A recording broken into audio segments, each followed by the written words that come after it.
All right, we're back here, Shango and Grizz, Week 11, Washington Redskins, another Division 4. We're 2-0 in the 3 Division 4s in a row, so I like it so far. What about you, Grizz?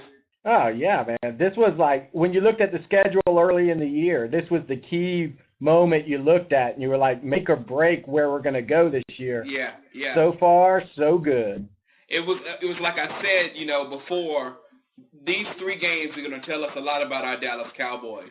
And I really, really, really like what I've seen so far. And it's like scaring me, like, okay, I don't want to think that good. So let's get focused and go into a real good Redskin team, right? Pretty good Redskin team. Okay. Well, I just say that because I think all of the division foes are stacked this year. It's just something goes wrong in here. And if you think about it, the Redskins games that they lost, sans the New England games, they were really close. So the biggest margin was last week with Philadelphia.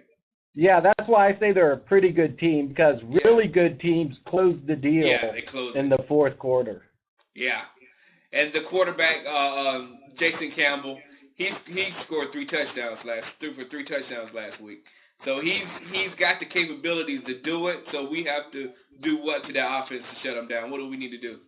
Well, they love to run Portis, and they love to get him on the edges, right on that off tackle and things like that. Yeah. And they ran that over and over on the Eagles, and the Eagles really couldn't stop it. So that really helped Jason Campbell by keeping a lot of the heat off him. The Eagles couldn't just, concentrate on getting to Campbell and sacking him in the pocket because they had to deal with Portis. So it led to a balanced offense from them. A lot of good stuff from Campbell, a lot of good stuff from Portis. But again, I think it's always, if you can make a team one-dimensional, and especially with a quarterback like Campbell, who's just really starting to come into his own, I think you take the advantage there. Yeah, I think we can take away either one. I know we can take away Portis because I really like what we do against the run game. Last week, the yards that beat Jacob Scott, just like I said, was due to sheer size. The dude was huge. So I'm thinking we can put the clamps on Portis, but I don't want to see Ellis on the outside on this one. He's going to be there, man. He's going to be there. You have to live with it. My worst Redskin memories is when Portis hits that corner on Ellis and takes off. Man, I hate that. Oh, no. My worst memories are Santana Moss sitting behind our secondary 2 straight times to win that game. That's even worse. Okay, let's not go there. It's Redskin week. All right, now what do we do to attack the offense to make sure, even if they do something crazy like that, we're up by 30 points? How are we going to attack their offense or defense? The defense, yeah. How are we going to attack the defense? It was interesting because Westbrook was able to exploit the middle of their line in the running game. And you generally don't think about Westbrook in that way, but he was ripping off 6, 8-yard runs right through the middle of the Redskins defense. And the Redskins were they were playing their safeties, literally 25 yards deep. So if they're going to do that in this game, then Witten is going to kill them over the middle because there's no way those linebackers can run with Witten. So they're going to have to rethink that strategy of sitting back with the safeties.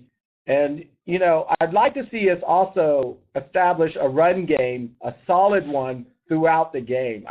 Not necessarily just to win this game or whatever, but I think Dallas needs to kind of get that run game back, that power running game that says we can really dominate the other team.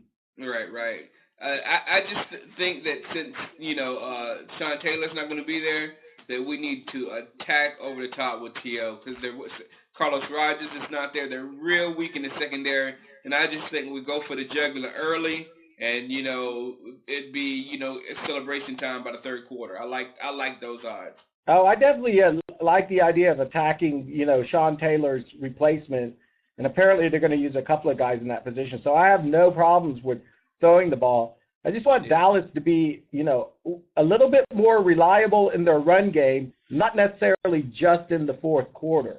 I'd like to see them sometime during the regular part of the game just ram it down someone's throat for 10 plays and score a touchdown. But see, that's what I like from last week when Julius, start off the game, bam, It seems like we have a little more life in the game at the beginning, and we have it at the end. And I see what you're saying about having consistency throughout. Right. Beginning, middle, and end. If we have that, running game down pat, then we can't be beat by anyone. Exactly, because the minute we got our running game when we got our running game effective, play action becomes huge with us, and we love to run play action. And when we do, that's what will open up, T.O., Creighton, deep. And you're right. I think that their secondary can be had with Sean Taylor out of the game. All right.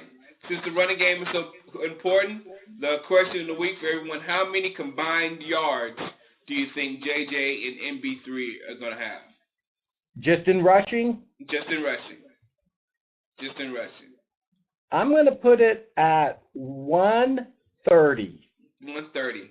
I think we're going to get busy in the run game because I think we are going to be able to stack up a little bit of a lead, and then we're going to drown them out in the run. So I don't know how it will be split, but I think we'll pick up a lot of yards on the ground. I'm going to say 187. For one, that's the cop code for kill that we're going to put on the Redskins. We're going to kill them. And I think one of the boys are going to have a big day. Either JJ or more probably MB3 is going to have a real big game against the Skins. I think it's going to happen. Man, if they hit that level, that probably means that someone busted off a really long one, and that's something thinking. I'd love to see. That's what we're ready to see that. We're ready to see JJ do it, more importantly. I'm ready to see JJ do it. Cool. All right, man. I'll see you Monday, and I guess we'll be on DC Fanatic in a few minutes of this weekend. And we'll see you back Monday. All right, man. Peace.